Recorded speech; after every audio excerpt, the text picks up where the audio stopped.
বিসমিল্লাহির রহমানির রহিম। হে সমস্ত জগতবাসী, আজ আমি শামীম আলী চিশতি আপনাদের সামনে যে আলোচনাটি নিয়ে হাজির হলাম, এই আলোচনাটি অবশ্যই খেয়াল করে শুনবেন। আজকের যে আলোচনাটি সেটি হলো, পৃথিবীতে অনেক সাধক, পৃথিবীতে অনেক আমলকারী এবং যারা তরিকত নিয়েছে, এরা একটা জিনিস চায় যে কালবের মধ্যে জিকির কেন জারি হয় না, এবং জিকির যদি কারো জারি হয় কিছুখানি, তারপরে দেখা যায় সেই জিকির জারিটা ধরে রাখা যায় না, সেটা থাকে না। এর কারণ কি? তবে এর কারণ কি সেটা ইনশাল্লাহ বলার চেষ্টা করব।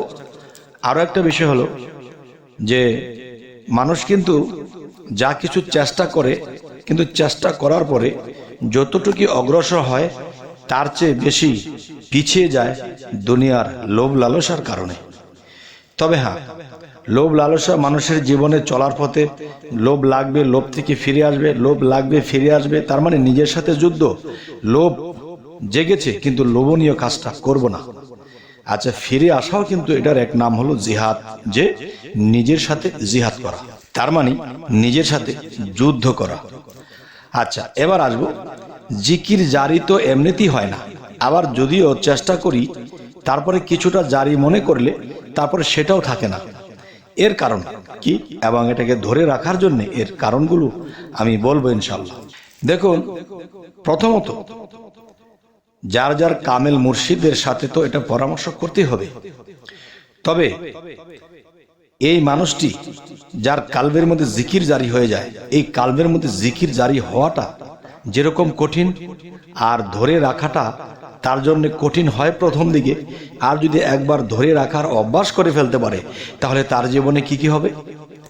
তার জীবনে এই জিনিসগুলোই ঘটবে যে, দেখেন, একটা হলো কি, সালাত। সালাত সালাতের মাধ্যমে কি হয়? আল্লাহর সাথে সংযোগ স্থাপন হয়, আল্লাহর সাথে সংযোগ স্থাপন হয়। আর যদি কেউ এই কালবের জিকিরের সাথে যখন সে স্থাপনের মাধ্যমে যদি বেশ কিছুদিন থাকতে পারে, তাহলে সে অভ্যাসে অভ্যস্ত হয়ে যাবে এবং সে কখনো এটা ভুলবে না, এবং সে নিত্য নতুন জিনিস গায়েব থেকে শুনতে পাবে এবং সে দিব্য দৃষ্টিতে দেখতে পাবে। তখন তার নেশার মতো হয়ে যাবে, দুনিয়াদারি ভালো লাগবে না, শুধু ওই নামের মধ্যে আর সেই ধ্যানের মধ্যে সে থাকার জন্য সবসময় ব্যাকুল থাকবে। আচ্ছা, তো আজকের মূল বিষয় বলবো কি, যে কিছু কিছু বিষয় তো নিজ মুর্শিদের সাথে বোঝাপড়া করেই করতে হয়। তবে অনেকে বোঝাপড়া করতে গিয়ে আলোচনা শুনে চলে এসেছে, হায় হায়, এই আলাপটা তো করলাম না, এবং কিভাবে জিজ্ঞাসা করব, হায় হায়, সেটাও তো বুঝলাম না। তবে অবশ্যই মুর্শিদ কামিল হতে হবে। আচ্ছা, তো এবার আসি, আপনাদেরকে আমি যে নিদর্শনটা দেব সেটা হলো, প্রথমত আপনাদের চিক সাধনা করতে হবে। চিক সাধনাটা কি? যেমন অতিরিক্ত ক্ষুধা লেগেছে, তারপরে আপনি যা বর্তমান খাইতেছেন তার 3/1 খাবেন। আচ্ছা, এর মধ্যে খাবারটা রাখতে হবে নিরামিষ, কারণ আমিষ জাতীয় খাবারের মধ্যে উশৃঙ্খল থাকে। সেই উশৃঙ্খল থাকে, সেই উশৃঙ্খল বিষয়টা কি? দেখেন, আমি কিছু কিছু আলোচনায় বলেছিলাম যে একটা হাতি অনেক বড়, স্বাস্থ্য কম নেই, তার শক্তিও কম নেই, কিন্তু দেখেন সে কিন্তু গাছ খায়, সে কলা গাছ খায়, কিন্তু সে কিন্তু মাছ মাংস খায় না। এরকম বাঘ, ভাল্লুক, সিংহ, এগুলো খুব অস্থির, তারা বিশৃঙ্খল করে। যেমন একে থাবা দিচ্ছে, একে ছিঁড়ে বেড়ে খাচ্ছে।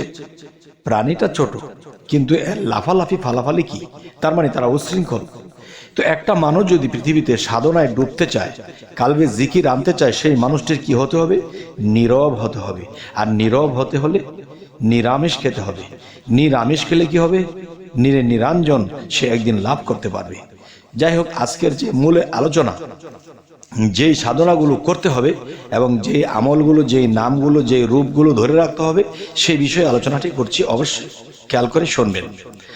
দেখুন, এই নিরামিষ এবং প্রত্যেকটা কদমে কদমে, যেমন আপনি হাঁটছেন, কোথাও যাচ্ছেন, প্রত্যেকটা কদমে কদমে আল্লাহ নামের জিকির চলবে। আপনি কোন জায়গায় বসে আছেন নীরবে, আপনি শ্বাস নিচ্ছেন, শ্বাস ফেলছেন, শ্বাস নেওয়ার সময় আল্লাহ, শ্বাস ফেলে দেওয়ার সময় আল্লাহ। তাহলে এরকম আল্লাহ ঢুকবে ভিতরে শ্বাসের সাথে, আর আল্লাহর হু যে নামটি সেটি বের হবে, আল্লাহু। তাহলে শ্বাসের সাথে আপনার কাজ চলছে, আপনি হাঁটতেছেন, হাঁটার মধ্যে আপনার জিকিরের কাজ চলছে। আচ্ছা, এরপরে কি করতে হবে? রাতে ঘুমানোর আগে দিয়ে আপনি জলি জিকির করবেন, আল্লাহ নামের যে জলি জিকিরটা সেটি করবেন। আচ্ছা, এরপরে কি করবেন? এরপরে মুর্শিদের কাছে হুকুম নিতে হবে একটি জিনিস, সেটি হলো কি, আপনি যখন দমের সাধনা করবেন, আর সেই দমের সাধনার মধ্যে একটা রানিং দমের সাধনা আছে, যেটাকে রেচক, পূরক, কুম্ভক। এই কুম্ভকের মধ্যে দুইটা প্রকার আছে, একটা হচ্ছে দম আটকে রাখা, আরেকটা দম আসা যাওয়ার মধ্যে ভিতরে আসবে, ভিতরে যাবে, বাহিরে দম প্রকাশ হবে না। ওইটা একটা সাধনা, যা বাস্তবে দেখিয়ে দিতে হবে। এই সাধনাটা যদি কেউ নিয়মিত বেশ কিছুদিন করতে পারে, তা আমি বলতে পারবো যে হ্যাঁ, বাকি নিয়মগুলো যখন আপনি চালিয়ে আসবেন, আর এখানে যে কুম্ভক যে সাধনাটি আছে সেটি দুইটা ভাগে একটা ভাগ, সেটি আসা যাওয়ার মধ্যে যেটা করে, সেটা যদি কেউ নিয়মিত ধরে রাখতে পারে, তাহলে তার কালবের মধ্যে টাস টাস টাস টাস করে জিকির শুরু হয়ে যাবে। সুবহানাল্লাহ। তখন কি হবে? তখন আল্লাহ বলেছে কি, যে নিজেকে পবিত্র করলো সেই সফল কাম। আর পবিত্র করতে হলে কি করতে হবে? এই কালবের মধ্যে জিকির চালু করতে হবে।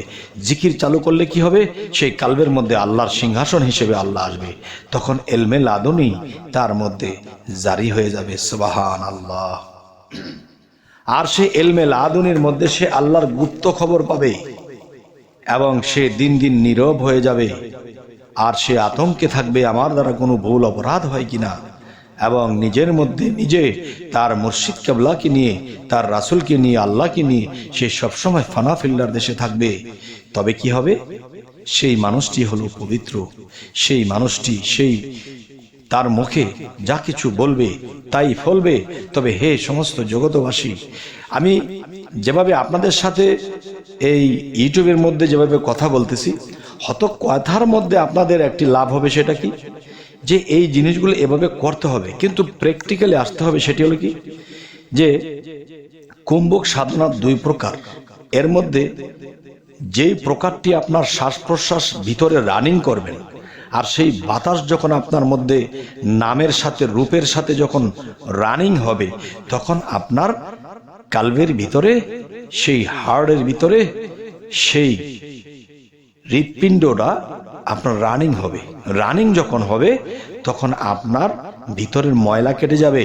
আর যখন আল্লাহ দেখবে তার সেই জায়গাটা ময়লাবিহীন হয়ে গেছে, সেখানে কোনো ময়লা নেই, পবিত্র হয়ে গেছে, তখন সেই পবিত্র, আল্লাহ তো মহাপবিত্র, তাই এই ক্ষুদ্র পবিত্র দেখলে তখন সেখানে আল্লাহ আসবে, বসবে, এবং তার সাথে কথা হবে। সুবহানাল্লাহ। হে সমস্ত জগতবাসী, আজকের এই আলোচনাটি আমি আমার অন্তরের অন্তরস্থল থেকে করছি। অবশ্যই অবশ্যই এই কথাগুলো কখনো অমর্যাদা করবেন না। অবশ্যই আপনার যদি কামেল মুর্শিদ থাকে, তাহলে এই জিনিসগুলো আপনি সবকিছু পেশ না করলেও এতটুকু অন্তত পেশ করতে হবে। সেটি কি, যে কুম্ভক সাধনা কয় ভাগে এবং কোন ভাগটি করলে আমার কালবের ভিতরে, সেই সাধনাটি করলে আমার কালবের ভিতরে জিকির জারি হয়ে যাবে, আমার কাল পরিষ্কার হয়ে যাবে, আল্লাহ আমার মধ্যে আসবে, বসবে, এবং আল্লাহ আমার মধ্যে থেকেই আমাকে পরিচালনা করবে। আর সেটি হলো কি, ইলমে লাদুনির মাধ্যমে। ইলমে লাদুনি কি, যে যেই জ্ঞান গুপ্ত জ্ঞান, যেই জ্ঞান আল্লাহত্মক জ্ঞান, সেই জ্ঞান আপনার মধ্যে এসে যাবে। তবে হে সমস্ত জগতবাসী, আপনারা যদি কেউ বলেন আপনার কি এটা হয়েছে, অনেকে বলে ফেলে, দেখো বাবা, হয়তো আমার কাছে যে শিক্ষাটি আছে সেই শিক্ষাটির কথা আমি প্রকাশ করে দিয়েছি, আমি পারলাম কি না পারলাম সেটা বড় জিনিস নয়। যদি আমার কথাগুলো শুনে কেউ যদি সাধনা করে হতে পারে জয়, তবে আমার কিসের ক্ষয়। তবে এতটুকু আমি নির্ভয়, যদি কেউ নিজের মুর্শিদের কাছে যাইয়া এই সাধনাগুলো চেয়ে লয়। তবে যদি কারো মুর্শিদ থাকে, কামেল মুর্শিদ, তবে আলহামদুলিল্লাহ। যার না আছে সে অবশ্যই একজন কামেল মুর্শিদের কাছে যাইয়া এই সাধনা সম্পর্কে আলোচনা করে তাকে সালাম শ্রদ্ধা করে এই সাধনাগুলো নিয়ে আসেন এবং নিয়মিত করেন, আপনার এই মানব জন্ম ধন্য হয়ে যাবে। তবে হে সমস্ত জগতবাসী, আমাদের এই চ্যানেলের আলোচনা যদি ভালো লাগে তো অবশ্যই সাবস্ক্রাইব করে নেবেন, এবং পরবর্তীতে যেন ভালো ভিডিও দিতে পারি এই জন্য, এবং আমাদের এই যদি ফেসবুক হয়ে থাকে অবশ্যই ফলো করে নেবেন, পরবর্তীতে যেন আবার সাক্ষাৎ হয়। সকলে ভালো থাকবেন। আল্লাহ হাফিজ।